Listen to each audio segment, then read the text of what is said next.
नमस्कार दोस्तों, आप सभी का स्वागत है हमारे चैनल जिसका नाम है श्री एजुकेशन। तो दोस्तों आज के इस वीडियो में हम देखेंगे जो 27 जनवरी को एग्जाम हुआ था एसएससी सीएचएसएल का। उसमें जो क्वेश्चन आए थे रीजनिंग और मैथमेटिक्स के, रीजनिंग और एप्टीट्यूड के, उन्हें हम देखेंगे कि कौन कौन से क्वेश्चन आए थे, उनको हम एक्सप्लेन करेंगे। आप जो रीजनिंग का जो पहला क्वेश्चन आया था वो पूछा गया था, इसमें 4 ऑप्शन दिए गए थे। एक कुतुब मीनार ऑप्शन दिया गया था, लोटस टेम्पल ऑप्शन दिया गया था, इंडिया गेट दिया था, गेटवे ऑफ इंडिया ऑप्शन दिया गया था। पूछा गया था चारों ऑप्शन में कौन सा सबसे अलग है। तो ऑड वन आउट हमें करना था, मतलब बताना था चारों में से कौन सा ऐसा ऑप्शन है जो चारों से अलग है। तो देखिए, जो कुतुब मीनार है वो दिल्ली में है, जो लोटस टेम्पल है वो भी दिल्ली है, इंडिया गेट ये भी दिल्ली में है, जबकि जो गेटवे ऑफ इंडिया है ये मुंबई में है। ये क्या है? मुंबई में है।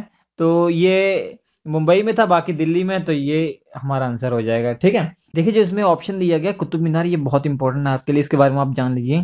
जो कुतुब मीनार है इसको बनवाना शुरू किया था, नाम से ही पता लग रहा है, कुतुबुद्दीन ऐबक ने बनाना शुरू किया था। कुतुबुद्दीन ऐबक ने बनवाना शुरू किया था। अब ये पूछ लिया जाए कुतुबुद्दीन ऐबक कौन था, तो दोस्तों ये कुतुबुद्दीन ऐबक जो था ये गुलाम वंश का राजा था। गुलाम वंश मतलब स्लेव डायनेस्टी जो थी वो उसका राजा था। और स्लेव डायनेस्टी कौन थी? स्लेव डायनेस्टी जो दिल्ली सल्तनत थी, दिल्ली सल्तनत पर बहुत सारे वंशों ने राज किया हुआ, बहुत सारी डायनेस्टी ने राज किया हुआ। जो पहली डायनेस्टी थी वो थी गुलाम वंश, मतलब स्लेव डायनेस्टी। स्लेव डायनेस्टी, ठीक है दोस्तों। तो जो पहली गुलाम वंश, स्लेव डायनेस्टी को हिंदी में कहता है गुलाम वंश। जो पहला वंश था दिल्ली सल्तनत पर राज करने वाला, वो गुलाम वंश था। जो गुलाम वंश का जो फाउंडर थे वो कुतुबुद्दीन ऐबक को माना जाता है। जो गुलाम वंश के जो राजा थे वो कौन थे? कुतुबुद्दीन ऐबक। इन्होंने बनवाना शुरू किया था, ये कुतुब मीनार को बनवाना शुरू किया था, मगर इल्तुतमिश ने इसे पूरा करवाया था। इल्तुतमिश ने इसे पूरा करवाया था, मतलब थोड़ा आगे तक बढ़ाया था। और जो ऊपर की और 2 मंजिलें जो है वो फिरोज शाह तुगलक है, एक राजा थे फिरोज शाह तुगलक, उन्होंने पूरा करवाया था। लगभग 132 साल के बाद ये पूरा करवाया था। 1200 में लगभग ये कुतुबुद्दीन ऐबक ने इसको शुरू कराया था लगभग, और 1321 या 22 में फिरोज शाह ने इसको कंप्लीट करवाया था ऐसे। तो ये बहुत लंबा प्रोसेस, ये सब याद करने की जरूरत नहीं आपको। तो देखिए मैंने ये याद करिए किसने बनवाया था। अगर ये पूछा जाए ये बनवाना किसने शुरू किया था, तो कुतुबुद्दीन ऐबक है। पूरा किसने करवाया था, तो वो इतिहास में लिखा है इल्तुतमिश ने पूरा करवाया था। ठीक है, और बाद में जो फिरोज शाह तुगलक थे उन्होंने 2 मंजिल और बनवा दी थी, पत्थर उत्थर लगवा दी थी ऊपर। तो ये हो जाएगा। ठीक है, और ये क्वेश्चन पूछा जा सकता है कि जो आपको याद होना चाहिए, जो आपका वो है दिल्ली में जो कुतुब मीनार है, ये पूरे दुनिया में दूसरे नंबर पर सेकंड हाईएस्ट ये है मीनार है, जो ईंटों से बना हुआ है, जो ब्रिक्स की सहायता से बना हुआ है, ये दूसरे नंबर पर है। ठीक है, ये वैसे जनरल के लिए आपके ये क्वेश्चन रिलेटेड नहीं है, ये वैसी जानकारी के लिए आपको बताता हूँ। ठीक है, तो ये हो जाएगा। और ये भी याद रख लीजिए कुतुबुद्दीन ऐबक के बारे में, इन्होंने 2.5 दिन का जो झोपड़ा है, 2.5 दिन का झोपड़ा जो वो है मस्जिद है वहां पे है दोस्तों, ये अजमेर में है। अजमेर में है, ये इन्हीं ने बनवाया था, कुतुबुद्दीन ऐबक ने बनवाया था। तो याद रखिए कुतुबुद्दीन ऐबक ने अजमेर के अंदर, अजमेर में वो 2.5 दिन का झोपड़ा जो मस्जिद है वो भी बनवाया था। ये क्वेश्चन आते हैं दोस्तों, इसलिए मैं आपको बता रहा हूँ। ठीक है, अब ये क्वेश्चन पूछा हुआ था कि रीजनिंग का 432 को ऐसे 9, फिर ये इसकी जगह पे क्या आएगा, देखिए 4 को 3 से ऐड किया 7, 7 + 2 9, 9 का ये 9 लिखा हुआ है। तो वैसे ही यहाँ भी आ जाएगा 5 + 3 8, 8 + 4 12। तो इसका आंसर कितना आ जाएगा? 12 आ जाएगा। तो बहुत ही इजी क्वेश्चन है। एक क्वेश्चन ये आया हुआ था नंबर सीरीज का, तो ये 4 है, 10 है, 33, 136, इसके बाद क्या आएगा? तो ये आंसर हमने लिखा हुआ 685 आएगा। कैसे? देखिए ये इसके बाद ये कैसे आएगा? 4 × 2 8 + 2 कर दे तो ये आ जाएगा। यहां से हमने क्या किया, 10 को 3 से मल्टीप्लाई कर दिया, 3 ऐड कर दिया तो ये आ जाएगा। अब यहां से इसको कैसे, जैसे अब 3 से मल्टीप्लाई किया, पहले 2 से, फिर 3 से, अब 4 से करेंगे। 33 को 4 से मल्टीप्लाई किया, 4 ऐड कर दिया तो ये आ जाएगा। अब क्या करेंगे, 136 को 5 से मल्टीप्लाई करेंगे, +5 कर देंगे तो ये आ जाएगा। ठीक है, चलिए। तो रीजनिंग के क्वेश्चन कमी थे, हमें कमी मिले हैं। और एप्टीट्यूड के क्वेश्चन अब देखेंगे, ये थोड़े ज़्यादा हैं ये। देखिए एप्टीट्यूड में जो क्वेश्चन आया था ये पहला, the first number among A group of 3 number. Is twice the second number and thrice the third number. Average of these three number is if 517. Find the difference between the first and last number. बहुत easy question है. देखिए क्या बोल रहा है, समझिए. ये कह रहा है कि तीन नंबर हैं. ये कह रहा है तीन नंबर हैं. जो पहला नंबर है, तीन नंबर है, पहला नंबर, दूसरा नंबर, तीसरा नंबर है, तीन नंबर है. जो पहला नंबर है वो दूसरे नंबर का डबल है. जो पहला नंबर है वो दूसरे नंबर का डबल. पहला नंबर मैंने मान लिया एक्स मान लिया, दूसरा क्या होगा फिर x/2 होगा. और कह रहा है जो पहला नंबर है, ये कह रहा है जो पहला नंबर है वो तीसरे नंबर का 3 गुना है. तीसरे नंबर का क्या है, 3 गुना. अगर ये पहला x है, पहला x है तो तीसरा कितना होगा, x/3 होगा. ठीक है, तो ये तीनों नंबर मिल गए. अब क्वेश्चन को हमारा और आसान हो जाए तो इसको जो फ्रैक्शनल पार्ट इसका हटा देंगे. तो क्या करेंगे, इस ऐसी संख्या से मल्टीप्लाई कीजिए सभी नंबर को जिससे ये हट जाए. तो इसको करने के लिए पहले दोनों का एलसीएम ले लिया 6. तो 6 को मल्टीप्लाई करेंगे तो पहला नंबर क्या आएगा, 6x मान लेंगे. दूसरा नंबर क्या आ जाएगा, 3x हो जाएगा. और तीसरा नंबर ये आपका 2x हो जाएगा. ठीक है, इन तीनों नंबर को आप पहले से डायरेक्ट ऐसे लिख सकते हैं. ये सब करने की जरूरत नहीं है. देखिए क्या कह रहा है, जो पहला नंबर है वो क्या है, डबल है दूसरे नंबर का. तो यहाँ लिख लेंगे डबल है. अच्छा डबल है. और बोला गया जो पहला नंबर है तीसरे नंबर का ट्रिपल है, तो यहाँ 3 लिख लेंगे. अब दोनों का एलसीएम क्या लिया, 6 आ गया. तो हम क्या मानेंगे, पहला नंबर 6x हो जाएगा, उसी हिसाब से दूसरे वाले को लिख देंगे, उसी हिसाब से तीसरे वाले को लिख देंगे. यहाँ पहले 6x आएगा. ये कैसे डिसाइड करेंगे, जो डबल या ट्रिपल दिया हुआ उन दोनों का एलसीएम ले लेंगे. जैसे दिया होता है पहले नंबर जो है वो 4 गुना है दूसरे नंबर का और 5 गुना है तीसरे नंबर का. तो ये 4 और 5 इन दोनों का एलसीएम ले लेते हैं 20. तो पहला नंबर आया था 20 और दूसरा क्या आया था हमारा 4 गुना है ये, तो ये आ जाता 5 आया था 5x. तीसरा क्या आया था हमारा, ये 4x आया था. इस हिसाब से कर लेते हैं तो ये हो जाएगा. अब बोला गया है कि तीनों नंबर का जो एवरेज है वो 517 है. मतलब एवरेज इन सबका प्लस डिवाइड बाई 3. तो इन सबका प्लस कितना आएगा एवरेज, 6 + 3 9 + 2 11x. इनका एवरेज बाई 3 करेंगे. एवरेज के लिए एवरेज वही तो होता है टोटल डिवाइड बाई जितना नंबर है, इज इक्वल टू कितना है 517 है. तो x की वैल्यू आ जाएगी 517 इंटू 3/11. ये कट जाएगा आपका 4, तो ये 7 बचेगा तो ये 7 हो जाएगा. ठीक है, ये आपका 1 हो जाएगा और ये 141 आंसर आ जाएगा. 141 x की वैल्यू कितनी आ गई 141. तो इसमें देखिए डायरेक्ट कट गया. तो एग्जाम में जो 99% क्वेश्चन आते हैं वो डायरेक्ट कट जाते हैं, उसकी कोई प्रॉब्लम नहीं. ठीक है, तो 141 x की वैल्यू आ गई. अब पूछा क्या गया है, find the difference between the first and last number. पहला नंबर 6x है, लास्ट नंबर क्या है 2x. दोनों के बीच में डिफरेंस कितना है 4x डिफरेंस है ना. तो x की वैल्यू ऑलरेडी आ चुकी है तो x को 4 से मल्टीप्लाई कर देंगे तो आंसर आ जाएगा 4 × 141 जो कि हमारा 564 आ जाएगा. ये आंसर दिया हुआ हमारा. ठीक है, बहुत इजी क्वेश्चन आते हैं. देखिए मैंने जैसे आपको कंसेप्ट सिखाया था, जब भी मैंने रिव्यू किए ये क्वेश्चन पक्का आया है. मैंने आपको बहुत बार कंसेप्ट सिखाया. आज हम डायरेक्ट क्वेश्चन करेंगे. इसको हम लिख सकते हैं कैसे, cos 90 + 45. तो सबसे पहला स्टेप क्या है, यहाँ पे 90 है मतलब ऑड मल्टीपल ऑफ 90 है. इसका मतलब चेंज तो होगा ही होगा. कॉस में किस में चेंज हो जाएगा, साइन में. अगर यहाँ पे इवन मल्टीपल ऑफ 90 होता तो नहीं चेंज होता, मगर यहाँ पे क्या ऑड मल्टीपल ऑफ 90 मतलब 1 × 90 है ना.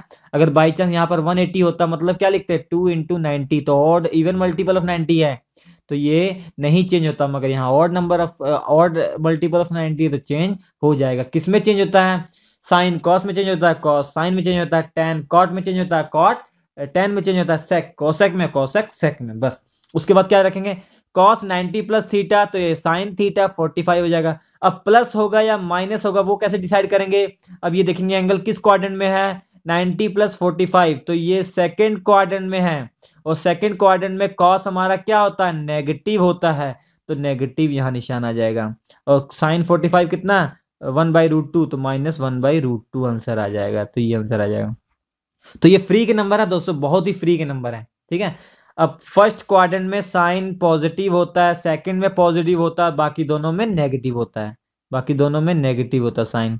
और कॉस की बात की जाए फर्स्ट में पॉजिटिव होता है और लास्ट में पॉजिटिव होता है फोर्थ में, बाकी दोनों में नेगेटिव होता है. ये कॉस की है. और टेन का तो याद करने की जरूरत नहीं है, साइन और कॉस आपको याद है. और टेन क्या होता है, साइन बटा कॉस. अब प्लस अपॉन प्लस तो ये क्या आएगा, प्लस ही तो आएगा. अब यहाँ माइनस है, यहाँ प्लस, प्लस अपॉन माइनस, तो यहाँ माइनस आ जाएगा। अब थर्ड में दोनों माइनस है, माइनस माइनस प्लस हो जाएगा, और यहाँ पे एक प्लस एक माइनस, तो ये माइनस माइनस हो जाएगा। तो पहले और थर्ड में पॉजिटिव होता है tan, बाकी दोनों में नेगेटिव होता है। अब जो बाकी तीन बचे हैं कॉट सेक कोसेक, वो तो सिंपल है। अगर बताइए x हमारा नेगेटिव है तो 1/x क्या होगा, वो भी तो नेगेटिव होगा ना। इसका मतलब अगर हमारा tan नेगेटिव है तो tan का उल्टा क्या होता है, कॉट, वो भी तो नेगेटिव हो जाएगा। अगर हमारा साइन नेगेटिव है तो हमारा कॉसेक भी क्या हो जाएगा, वो भी नेगेटिव हो जाएगा, क्योंकि साइन किसका उल्टा होता है, कॉसेक का, या कॉसेक कॉसेक किसका उल्टा होता है, साइन का। और सेक की बात की जाए वो कॉस का उल्टा होता है, कॉस जहां पॉजिटिव होता है वहां सेक भी तो पॉजिटिव होगा। तो समझ गए आप, ठीक है। और ये क्वेश्चन दिया हुआ बहुत इजी, तो डायरेक्ट फॉर्मूला दिया हुआ है, ये हम जानते हैं, sine square x plus cos square x is equal to 1 होता है।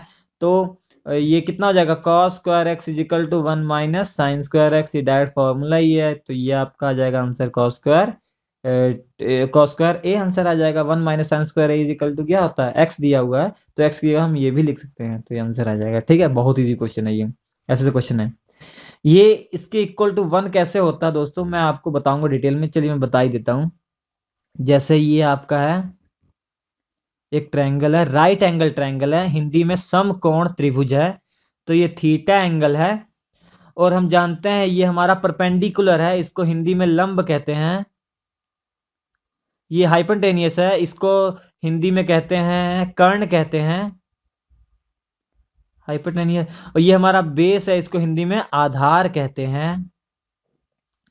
यहां पे साइन थीटा क्या होता है दोस्तों, sine theta is equal to, हम जानते हैं ये एक ट्रिक आप जानते हैं, पंडित बद्री प्रसाद हर हर बोल, ये सब बच्चे बच्चे जानते हैं इसको, पंडित बद्री प्रसाद हर हर बोल।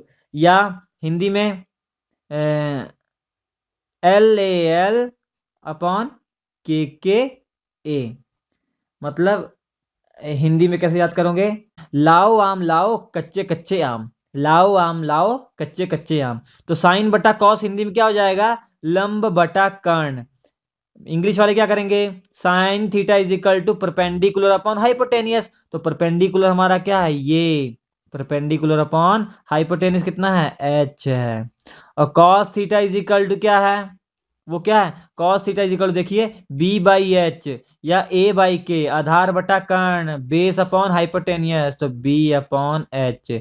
ये हमारा राइट एंगल ट्रायंगल है, तो आपको ये मालूम होना चाहिए, इसमें पाइथागोरस थ्योरम लग जाएगी, तो H² is equal to P² plus B², ये वो पाइथागोरस थ्योरम होती है, ये होती है। अब क्या करेंगे, पूरी इक्वेशन में h² से डिवाइड कर दिया, इस पूरी इक्वेशन में क्या किया, h² से डिवाइड कर दिया, h² से डिवाइड करेंगे तो कितना हो जाएगा, 1 इक्वल टू P/H का होल स्क्वायर प्लस यहाँ पे B/H का होल स्क्वायर। तो यहाँ पे बताइए P/H क्या है, यहाँ पे P/H साइन स्क्वायर थीटा है, और B/H क्या है, कॉस स्क्वायर थीटा। तो यहाँ साइन स्क्वायर थीटा आप लिख दोगे, यहाँ पे कॉस स्क्वायर थीटा आप लिख दोगे, इक्वल टू 1 हो जाएगा। तो sine square theta plus cos square theta equal to 1 होता है। तो इस तरीके ये फॉर्मूला आया। मैं ट्रिग्नोमेट्री पढ़ाऊंगा तो आपको जड़ से बता दूंगा कि सारे फॉर्मूले आए कहाँ से। अगर आपसे कोई पूछ ले बाई चांस, फॉर्मूला का यूज हम ट्रिक की सहायता से हर एग्जाम में करेंगे, मगर आपको नॉलेज तो होनी चाहिए। जो भी आप एग्जाम देने जाते हैं ना, उस एग्जाम को अगर आपको क्वालिफाई करना है तो सबसे पहले ये देखना पड़ेगा उस एग्जाम की आपसे मांग क्या है, मतलब वो एग्जाम क्या चाहता है कि जो हम मुझे सिलेक्ट, जो मैं उन्हीं स्टूडेंट को सिलेक्ट करूंगा जो इसके काबिल हो। मतलब ये देखिए उसकी काबिलियत के लिए हमें क्या क्या होना चाहिए, उसमें एडमिशन के लिए, उसमें सिलेक्शन के लिए हमें क्या क्या काबिलियत होनी चाहिए। तो ये देखिए, अगर ये आप देख लेंगे, अगर ये समझ लेंगे तो बहुत ही ईजी आपके लिए कंपटीशन हो जाएगा। ठीक है, अब कोई भी कंपटीशन जो होता है वो चाहता है कि जो यहाँ स्टूडेंट आए उसका नॉलेज अच्छी हो, कंसेप्ट सारे क्लियर हों। ठीक है, केवल ट्रिक नहीं, पहले सबसे पहले कंसेप्ट क्लियर कीजिए, उसके बाद ट्रिक कीजिए। ठीक है, नहीं तो बोझ दिमाग में बना रहेगा, वो क्वेश्चन घुमा के आ जाएगा तो नहीं हो पाएगी। अगर कंसेप्ट आपका क्लियर होगा तो आपको ट्रिक को भी घुमा फिरा के किसी तरीके से लगा देंगे। ठीक है, चलिए अगला क्वेश्चन करते हैं।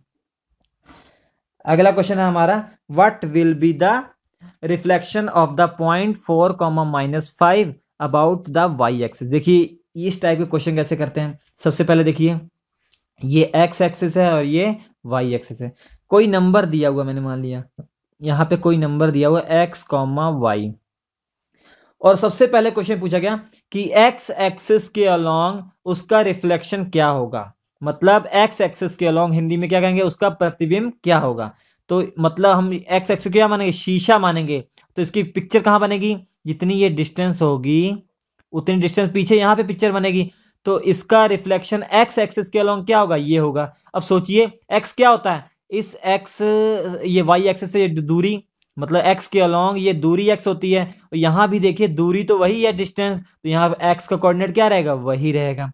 जबकि वाई का कोऑर्डिनेट देखिए, वाई क्या होता है, इस एक्स एक्सिस से इस पॉइंट की दूरी, मतलब वाई एक्सिस के अलोंग ये वाई की डिस्टेंस। यहाँ पे पॉजिटिव है उतनी डिस्टेंस यहाँ पे है, मगर यहाँ पे क्या नीचे नेगेटिव होता है वाई, नीचे नेगेटिव होता है वाई, ऊपर क्या होता है पॉजिटिव होता है।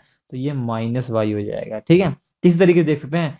अब वाई एक्सेस के अलोंग हमें निकालना है, क्या निकालना है, वाई एक्सेस के अलोंग निकालना है। तो उतनी ही डिस्टेंस यहाँ पे, वाई को हम प्रति वो मानेंगे, इमेज वो मिरर मानेंगे, जितनी डिस्टेंस ये उतनी डिस्टेंस ये। अच्छा ये डिस्टेंस कितनी है, एक्स है, तो ये भी कितनी होगी, एक्स होगी। तो ये एक्स पॉजिटिव में था, ये एक्स नेगेटिव में आ जाएगा, इस बार क्या होगा, एक्स नेगेटिव में हो जाएगा। जबकि देखिए वाई उतनी डिस्टेंस है यहाँ भी और यहाँ भी, जबकि दोनों पॉजिटिव में, तो माइनस एक्स कॉमा वाई हो जाएगा, ठीक है। अगर वाई एक्सेस के अलोंग पूछे तो एक्स की वैल्यू नेगेटिव हो जाएगी। अगर एक्स एक्सेस के अलोंग पूछे तो वाई की नेगेटिव हो जाएगी, मतलब ऑपोजिट होगा। अब ये क्या पूछा, वाई एक्सिस के अलोंग पूछा, तो मतलब एक्स का नेगेटिव हो जाएगा, ठीक है। 4 कॉमा माइनस वाई है, तो आंसर क्या आ जाएगा, -4 -5। देख लेते हैं ये 4 कॉमा -5 कहाँ होगा, 4x की वैल्यू यहाँ पे कहीं होगी, और -5 नीचे होगा, तो ये पॉइंट यहाँ पे आएगा। तो 4 कॉमा -5 यहाँ होगा। अब वाई एक्सेस के अलोंग, मतलब वाई एक्सेस के अलोंग यहाँ पे ये है, यहाँ पे x की वैल्यू क्या होती है, नेगेटिव होती है, तो -4, y की वैल्यू वही है, तो -5 ये आंसर आ जाएगा, ठीक है। तो ये क्वेश्चन बहुत ईजी होते हैं। अब क्वेश्चन आपसे आता है x equal to y line पर, x equal to y line पे, ये देखिए एक लाइन है x इजिकल टू वाई, हम जानते हैं ओरिजिन से जाएगी, इसका स्लोप कितना होगा, 1 होगा, मतलब एंगल कितना होगा, 45 होगा, ये तो जानते हैं आप। y equal to x line है। अब पूछा जाए कोई पॉइंट यहाँ पर दिया हुआ है, कोई पॉइंट x कॉमा वाई यहाँ पर दिया हुआ है। अब इस एक्सिस के अलोंग आपका ये पॉइंट कितना हो जाएगा, इस एक्सिस के अलोंग आपका ये पॉइंट कितना हो जाएगा, कुछ नहीं होगा दोस्तों, मतलब जितनी डिस्टेंस ये उतनी डिस्टेंस यहाँ पे, तो यहाँ पे जस्ट ऑपोजिट हो जाएगा, y कॉमा एक्स हो जाएगा ये, ठीक है। x कॉमा वाई है, अगर पूछ ले जाए कि इसका reflection y equal to x line पे कितना होगा, तो y कॉमा एक्स हो जाएगा, y कॉमा एक्स हो जाएगा, ठीक है। बस कुछ नहीं करना, रिप्लेस कर देना x को y से, y को x की। अगर ये कंसेप्ट क्लियर हो गए तो इस टाइप का कोई भी क्वेश्चन आएगा किसी एग्जाम में, आप कर सकते हैं। अब देखिए इस टाइप का क्वेश्चन बहुत बार आता है।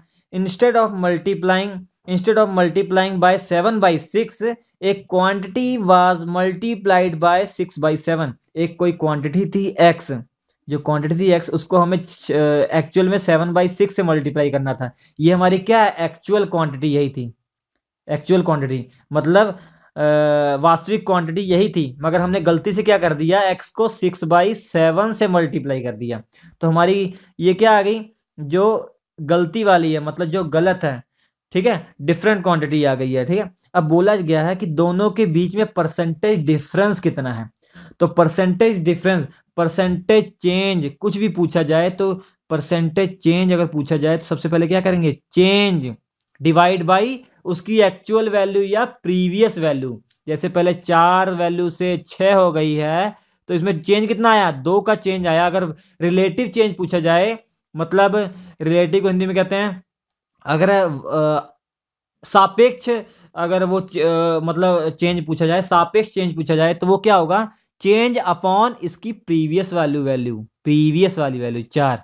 तो परसेंटेज का कोई क्वेश्चन आपसे गलत नहीं होगा, ठीक है। मैं वीडियो बना दूंगा उसके लिए, आपको कैसे कैसे सोचना आप वो जान लेंगे, ठीक है। कोई भी क्वेश्चन करें आप तो सोच समझ के, मतलब मैं ये ले रहा हूं तो कैसे ले रहा हूं, तो अपना बस सिलेक्शन इसलिए नहीं हो पाता दोस्तों, बस सोचने का नजरिया बदलिए, बस बाकी सिंपल हो जाएगा। देखिए तो परसेंटेज चेंज, तो कितना चेंज हुआ डिवाइड बाई एक्चुअल वैल्यू कितनी थी, ये वाली एक्चुअल वैल्यू, ये हमारी पहले वाली वैल्यू थी, मगर हमने गलती से ये ले ली है, तो ये एक्चुअल वैल्यू इंटू 100। तो देखिए अगर x इंटू 7/6 यहां रखेंगे, चेंज कितना आएगा आपका, x इंटू 7/6, फिर -x इंटू 6/7, तो डिवाइड बाय क्या करेंगे, डिवाइड बाई करेंगे आप, डिवाइड यहाँ करेंगे x इंटू 7/6, फिर 100 से मल्टीप्लाई करेंगे। ये तो बहुत लेंदी हो जाएगा, ये क्या हो जाएगा, बहुत लेंदी हो जाएगा।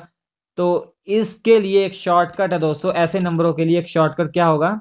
अब जैसे देखिए, आपने गलती से इसको मल्टीप्लाई किया, गलती से इसको मल्टीप्लाई किया, करना था इसको। अब दोनों का जो हर है, दोनों का जो डिनोमिनेटर है, उन दोनों का एलसीएम ले लो। तो 7 और 6 का एलसीएम क्या आएगा, 42। अब वो मान लो नंबर जो हमारा है 42 है, जो हमारा नंबर है वो क्या है 42। एक्स की जगह क्या मान लेंगे, हमारा नंबर क्या है 42 है। 42 को किससे मल्टीप्लाई करना था, 7/6 से। अब किससे कर दिया हमने 42 को, 6/7 से। तो हमारा एक्चुअल में नंबर ये आता 49, हमारा कितना आ गया 36। तो चेंज कितना हुआ दोनों में 13। तो परसेंटेज चेंज अगर निकालना हो 13 divide by actual value 49 into 100, तो ये आ जाएगा 26.5%। ये हमारा आंसर आ जाएगा। सॉल्व करेंगे इसको, कितना आ जाएगा 26.5। ये क्वेश्चन बहुत इजी होते हैं। सबसे पहले क्या करेंगे, इन दोनों का आप एलसीएम ले लेंगे, इन दोनों का एलसीएम ले लेंगे। तो एलसीएम इसलिए ले रहे हैं कि वो जो एलसीएम लेने पर जो नंबर आता है ना, इससे मल्टीप्लाई करोगे तब भी कट जाएगा, उससे मल्टीप्लाई करोगे तब भी कट जाएगा। तो बहुत इजी क्वेश्चन हो जाएगा, ठीक है। अब ये question x plus y is equal to 12, x square plus y square is equal to 94 x y. बहुत इजी है। x प्लस वाई का होल स्क्वायर क्या होता है, formula x square plus y square plus 2xy।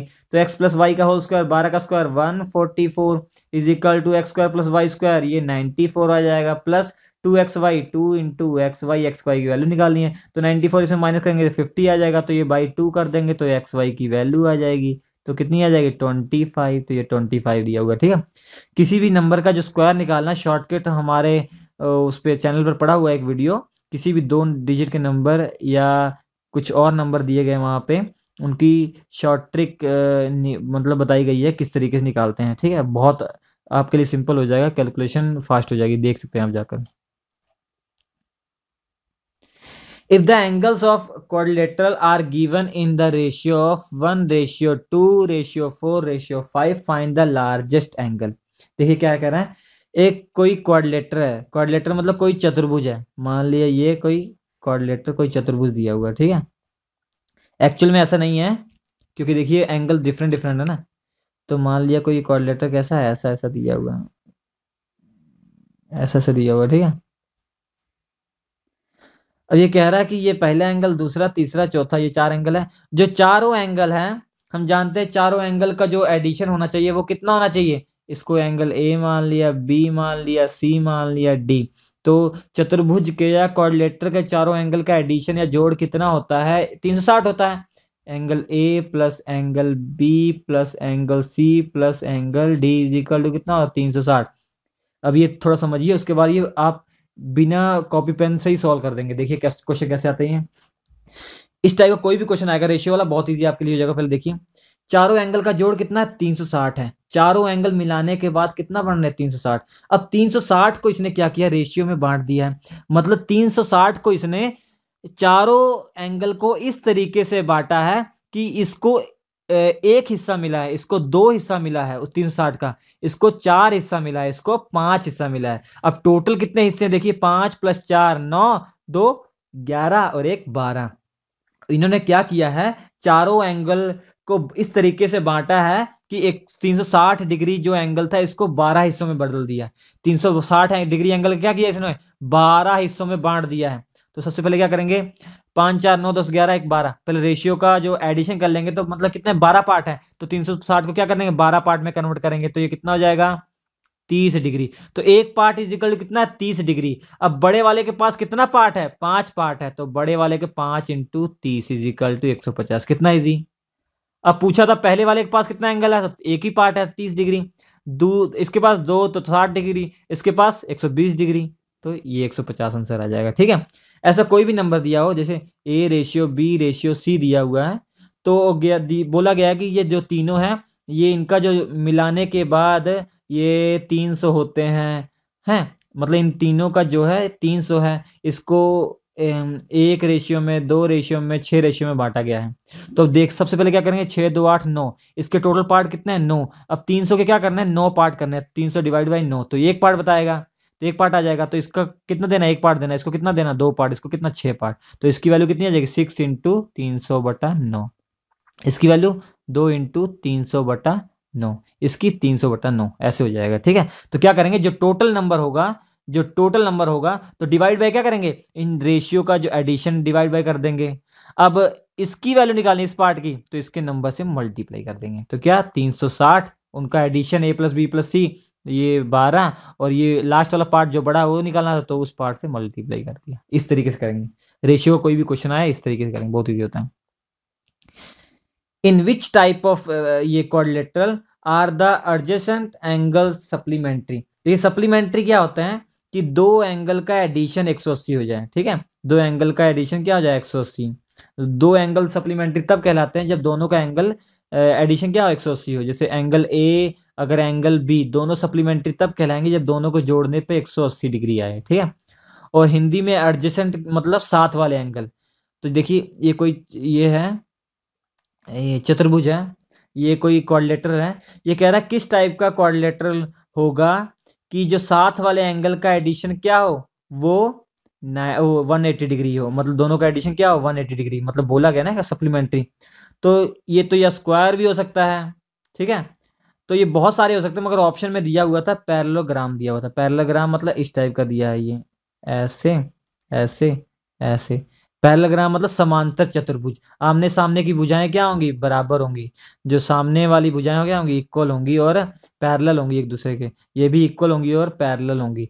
तो इसका theta और इसका थीटा दोनों को मिलाएंगे आप ना, θ1 θ2 को मिलाएंगे तो ये क्या होगा 180 के बराबर होगा। इसका भी थीटा मिलाएंगे, वो भी क्या होगा 180 के बराबर। इसका थीटा मिलाएंगे तब भी 180, इसका थीटा 180, इसका थीटा 180, ये भी 180। ठीक है, तो साथ वाले दो एंगल को जोड़ेंगे तो वो क्या आएगा 180 आएगा, तो वो पैरेललोग्राम होगा। ऐसा स्क्वायर में भी होता है, ऐसा क्या होता है स्क्वायर में भी होता है और रेक्टेंगुलर में भी होता है।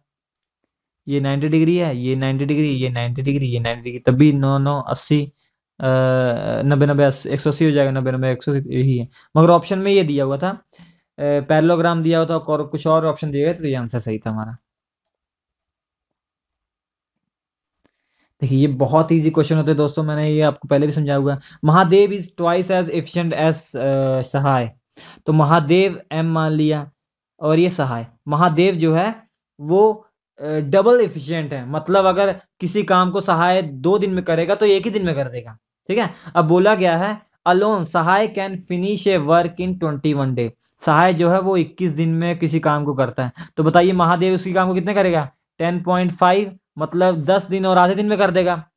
तो उसके बाद क्या करेंगे दोस्तों, अगर आपको मालूम पड़ जाए कि किसी काम को जो एक पर्सन इतने दिन में करेगा, उसी काम को एक पर्सन इतने दिन में करेगा, और आपसे क्वेश्चन पूछा जाए कि दोनों मिल के कितने दिन में करेंगे, इस टाइप का क्वेश्चन बहुत इजी होता है।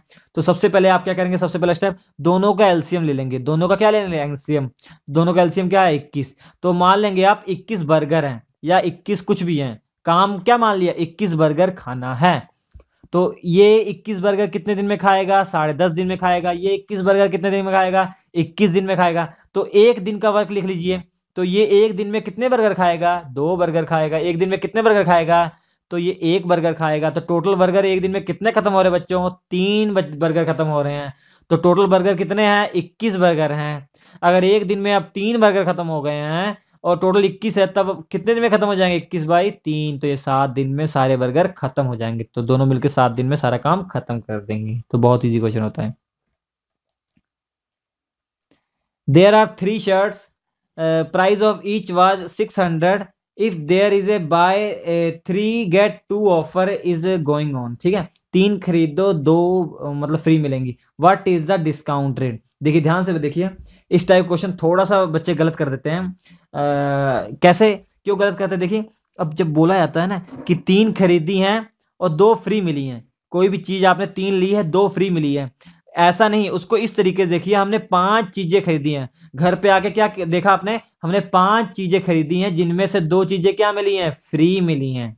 तो आपने पैसे कितने लगाए 5 के पैसे लगाए और कितने का फायदा हुआ, 2 का फायदा हुआ। तो ये प्रॉफिट या लाभ और डिवाइड बाय जो आपने पैसे लगाए, जितनी आप चीज को खरीद कर लाए। तो कितनी चीजें लाए आप, 5 चीजें लाए हैं, कितनी फ्री मिली है उसमें से 2, तो परसेंटेज निकालना इंटू 100, तो ये कितना हो जाएगा 20 दूना 40% का आपका फायदा हुआ है, डिस्काउंट जो है 40%, इस टाइप का। एक क्वेश्चन जो आया था वो सरफेस एरिया ऑफ सिलेंडर और कौन का ऐसे मिला के आया था, मतलब किसी टाइप का होगा। ऐसे कोई फिगर दिया था जिसमें सिलेंडर भी था और कौन भी था, जिसमें सिलेंडर भी था और कौन भी था, और आपसे पूछा हुआ था, ठीक है। सिलेंडर मतलब वेलन बोला जाता है इंग्लिश हिंदी में, और ये कौन मतलब शंकु। इसका सरफेस एरिया बता देता हूँ, देखिए जैसे ये है, ये है, ये है। तो सरफेस एरिया आपको आता हो तो जोड़ उड़ देंगे, जिस तरीके से क्वेश्चन पूछा है कर लेंगे। सबसे पहले देखिए ये सर्कल है ना, तो ये रेडियस आर है। तो बताइए सर्कल ये जो इसका आप केवल वो बताइए परिधि, हिंदी में क्या कहते हैं परिधि, या सरकमफ्रेंस इसका कितना आएगा, इसका जो सरकमफ्रेंस आएगा वो कितना आएगा 2πr आएगा। आएगा कि नहीं आएगा। तो इतने की जो टोटल लेंथ हो जाएगी कितनी आएगी 2πr हो जाएगी। अब टोटल अगर ये हाइट h है तो h से मल्टीप्लाई कर देंगे, जैसी ये है वैसी वैसी सारी वो जो होंगी, मतलब जो पूरा एरिया होगा वो कवर हो जाएगा। अरे 2πr ये है ना, अगर h से मल्टीप्लाई करेंगे तो इस टाइप की h हाइट में जितनी भी वो लेंथ होगी सारी कवर हो जाएगी। तो 2πrh क्या हो जाएगा, इस बाहर का सरफेस एरिया हो जाएगा, आउटर सरफेस एरिया जिसे कहते हैं लेटरल सरफेस एरिया कहते हैं। अब सर्कल का इधर का सरफेस एरिया कितना होगा πr², इधर का πr²। अगर आउटर सरफेस एरिया इसका मतलब ये लेटरल सरफेस एरिया पूछा जाए, मतलब इसके केवल जो हिंदी में बोला जाए कि जो बेलन का जो कर्व है, जो बेलन का घुमाव का अगर एरिया पूछा जाए तो वो 2πrh होता है। अगर टोटल एरिया पूछ ले जाए सरफेस एरिया तो इन दोनों को भी जोड़ देंगे, तो प्लस 2πr²। ये किसका सरफेस एरिया हो जाएगा, पूरे बेलन का। और इसका याद रखिए कौन का, कौन मतलब शंकु, तो शंकु मतलब ऐसे गोला होगा, ऐसे शंकु होगा। अरे जैसे ट्रैक्टर बालू गिराता है तो इस टाइप का बन जाता है ना गोल से ऐसे, तो वही शंकु, ठीक है वही कौन। अब शंकु की क्या होते हैं, साफ साफ बनाता हूँ, ये शंकु है, ये कौन है। इसका नीचे सर्कल का रेडियस r है, इसकी जो हाइट दी हुई है वो h दी हुई है, ठीक है। जो इसकी ये लेंथ दी हुई है ये l दी हुई है। और इसका जो सरफेस एरिया निकालेंगे, लेटरल सरफेस एरिया मतलब ये जो कौन टाइप है ये तीखा है, इसके बाहर का एरिया, ये नीचे वाला एरिया छोड़ के इस ये वाला एरिया निकालना हो तो वो होता है πrl। क्या होता है πrl, पाई ये r इंटू एल। अगर l कैसे निकालेंगे, h और r दिया हुआ तो l कैसे निकालेंगे, देखिए l क्या है यहाँ पे, ये आपको एक ट्रायंगल दिख रहा होगा, राइट एंगल ट्रायंगल दिख रहा होगा, समकोण त्रिभुज दिख रहा होगा, जहां पे l क्या है हाइपोटेनियस है, जहां पे l क्या है आपका कर्ण है। तो l को लिख सकते हैं आप ना, l को हम लिख सकते हैं πr, l को √h² plus r² according to Pythagoras theorem. तो πr √h² प्लस r², तो ये हो जाएगा, ये क्या हो जाएगा इसका लेटरल एरिया हो जाएगा सरफेस, नीचे वाले का भी तो πr² और जोड़ देंगे तो ये हो जाएगा, ठीक है। तो ये सरफेस एरिया है, अब किसी तरीके से क्वेश्चन आया होगा तो आप निकाल लेंगे, ठीक है। ये था जो फर्स्ट शिफ्ट में क्वेश्चन आए थे रीजनिंग और मैथमेटिक्स के। अगर आपको हमारा वीडियो अच्छा लगा हो तो आप हमारे चैनल को सब्सक्राइब कर लीजिए और ऐसे हमारे वीडियो को लाइक कीजिए, अपने दोस्तों का शेयर कीजिए। आपके लिए हम ऐसे ऐसे वीडियो अच्छे से लाते रहेंगे, हम आपके लिए अच्छी अच्छी ट्रिक्स लाएंगे जिससे कि आप बड़ी आसानी से बहुत सारे क्वेश्चंस के जो आंसर है वो आसानी से याद रख सकते हैं। हमारे वीडियो देखने के लिए आपका बहुत धन्यवाद।